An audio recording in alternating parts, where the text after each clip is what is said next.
Récemment, mon âme m'a poussé avec une intensité extrême et j'ai donc dû l'écouter. J'ai fait face à ma plus grande peur. J'ai quitté ma famille et le monde de l'illusion. Après cette décision difficile, j'ai compris que le but de mon âme était de communiquer au public anglophone, français et espagnol en éveil que l'humanité se dirige vers une impasse monumentale. Mais qu'arrive-t-il après cette impasse? Je me laisse désormais guider par mon âme pour réaliser des vidéos avec les informations fournies dans les 10 livrets Persocratia, en combinaison avec mes expériences vécues. En particulier, mon temps en prison décrit dans mon livre La vraie liberté est à l'intérieur de moi. La seule façon d'avancer est de sortir de l'illusion, du triangle de l'enfer. Je dois me souvenir de qui je suis et ensuite comprendre que diable suis-je venu faire sur cette terre. J'ai inclus les liens vers ma vidéo. Je suis hors de la matrice. La cérémonie d'ouverture des Jeux olympiques de Paris 2024 est un cadeau évolutif énorme. J'avoue que j'ai été ravie de voir le niveau de folie flagrante de la cérémonie d'ouverture des Jeux olympiques de Paris. Aujourd'hui, je suis spectateur du drame humain, car récemment, j'ai trouvé le courage d'arrêter complètement mon rôle dans ce drame théâtral. En tant que spectateur, je n'ai que peu d'attachement à ce qui se déroule dans ce drame. De ce point de vue, je vais partager ce que je sais être la vérité. Je m'éveille depuis 2002 et aujourd'hui je suis sûr à 100% qu'il n'y a qu'une seule vérité. Livret 1 de Persocratia, l'évolution vers l'espèce nouvelle, version 2020. La situation mondiale actuelle est un énorme cadeau qui nous pousse irrémédiablement dans la direction de la nouvelle conscience, la conscience de vérité. Qu'on le veuille ou non, qu'on le réalise ou non, nous sommes toutes portées par un courant vibratoire puissant qui nous entraîne avec enthousiasme dans cette nouvelle voie. La seule décision qu'il nous reste à prendre, c'est de choisir entre obéir aux ordres de mon âme, qui me conduit directement sur le chemin de l'évolution diésique, jument souveraine, ou 2, sombrer dans mes peurs égotiques et mourir d'épuisement en me résignant mouton blanc ou en combattant mouton noir. Livret 3 de Persocratia. La religion vers la diécité. Au cours de ces derniers millénaires, la vie sur Terre s'est avérée extrêmement difficile et souffrante pour l'être humain. Jusqu'ici, ce sont les religions qui m'ont permis de tenir le coup.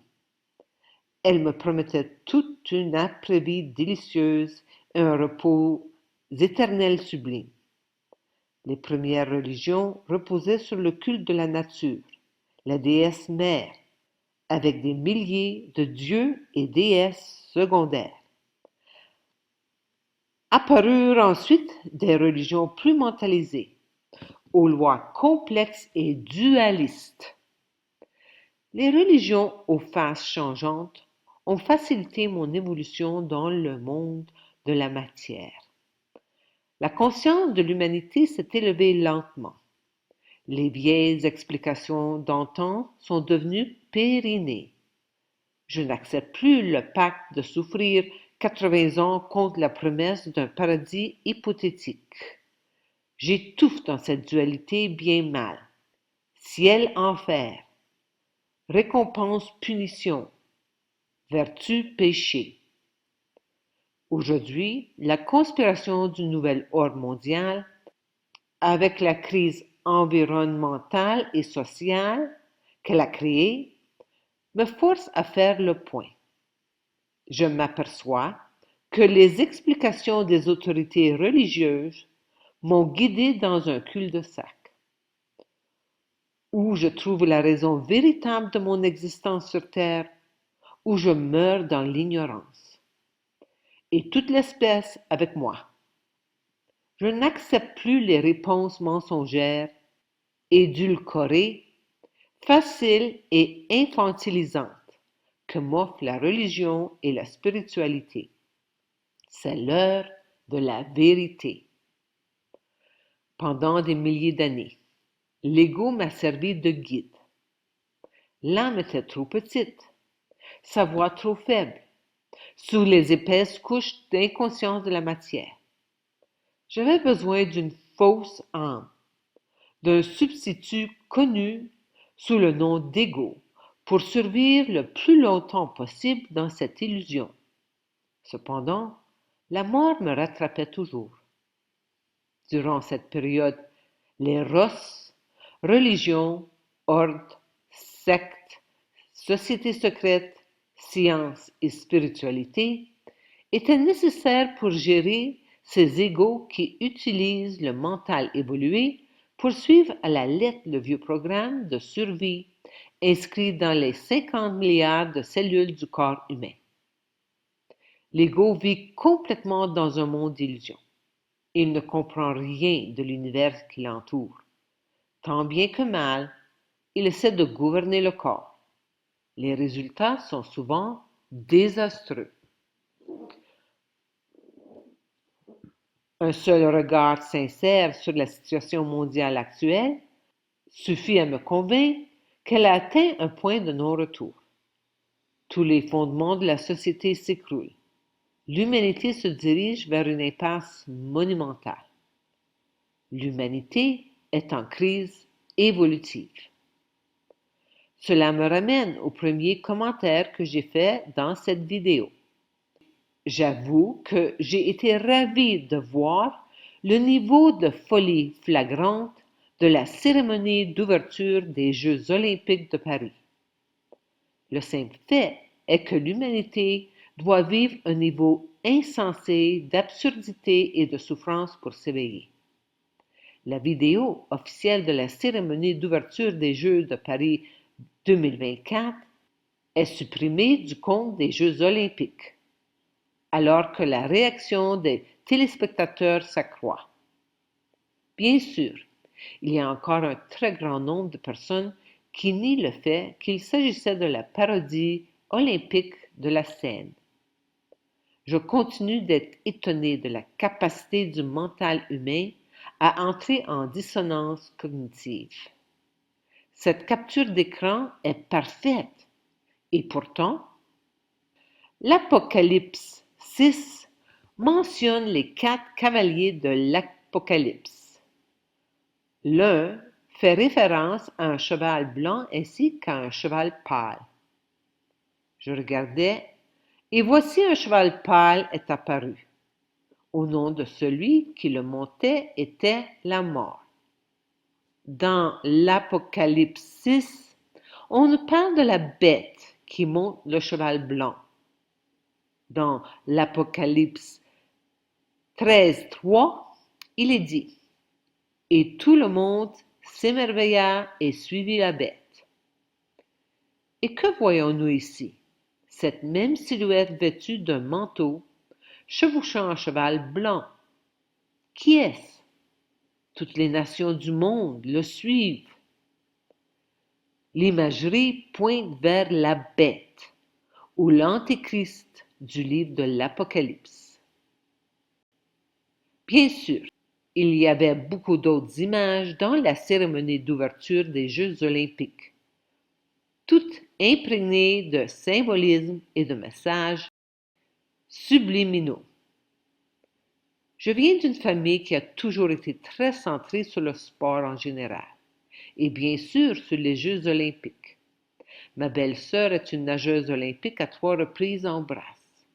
Elle a raté de peu la médaille de bronze parce que la Chinoise, qui était sous stéroïdes, a obtenu la médaille de bronze. Aujourd'hui, Angela Carini, d'Italie, a dû abandonner après seulement 46 secondes parce qu'elle aurait pu être facilement tuée par son adversaire, un homme biologique. Des outils puissants sont utilisés pour créer de plus en plus de séparation. Le mal sait qu'il doit maintenir l'humanité divisée et cela devient de plus en plus difficile à faire, car le niveau de conscience de l'humanité augmente de façon exponentielle. Une division profonde est donc essentielle. Un être humain uni est connecté à son âme individuelle. Au fur et à mesure que de plus en plus de lumière pénètre le corps physique de l'individu conscient, la peur diminue progressivement. Le corps perd l'habitude d'avoir peur et devient invincible. Chaque individu doit faire le choix de cesser de participer et de nourrir cette horrible illusion que nous croyons être notre réalité. Il est temps de passer à l'étape suivante de l'évolution humaine, la manifestation de l'être divin matériel. Mère, Entretien 1956. La manifestation du supramental sur la terre n'est plus une promesse, mais un fait vivant, une réalité. Il est à l'œuvre maintenant, ici-bas, et un jour viendra où le plus aveugle, le plus inconscient, même le plus volontairement ignorant, sera obligé de le reconnaître. Toute division dans l'être est une insincérité. La plus grande insincérité est de creuser un abîme entre votre corps et la vérité de votre être. Lorsqu'un abîme sépare le véritable être de l'être physique, la nature le remplit immédiatement avec toutes sortes de suggestions défavorables, dont le plus formidable est la peur et le doute le plus pernicieux. Laissez rien nier la vérité de votre être. C'est la sincérité. La Mère, 7 juillet 1957. En ces temps de dissolution irrémédiable de l'illusion, gardons notre foi ardente et une sincérité sans faille. Nous devons choisir notre âme à tout prix. Amour infini.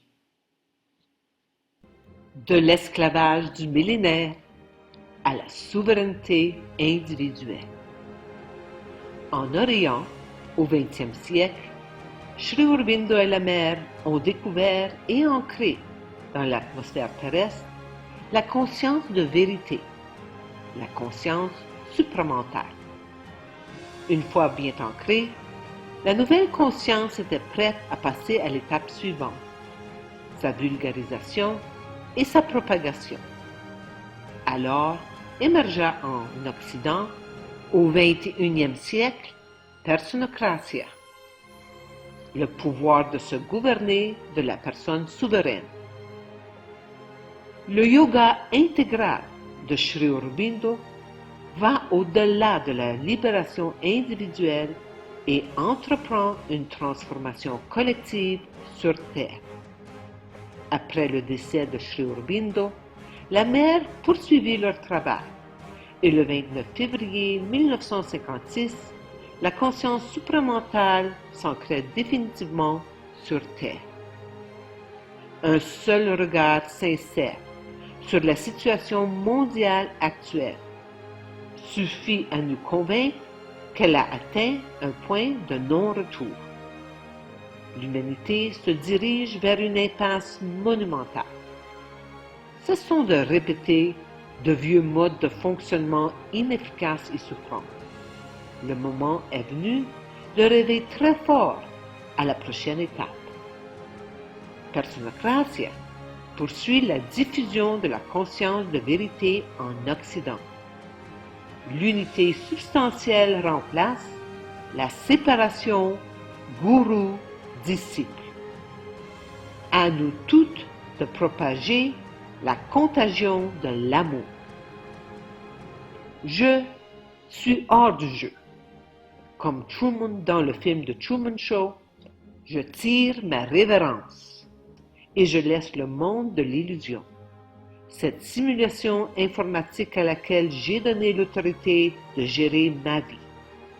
Je sors du théâtre, où j'ai joué maintes et maintes fois les rôles de disciples, filles, parents, dentistes, entrepreneurs, citoyens. Aujourd'hui, je me consacre pleinement et sans limite à diffuser la souveraineté individuelle, la conscience de vérité que j'éprouve depuis 22 ans. Amour infini.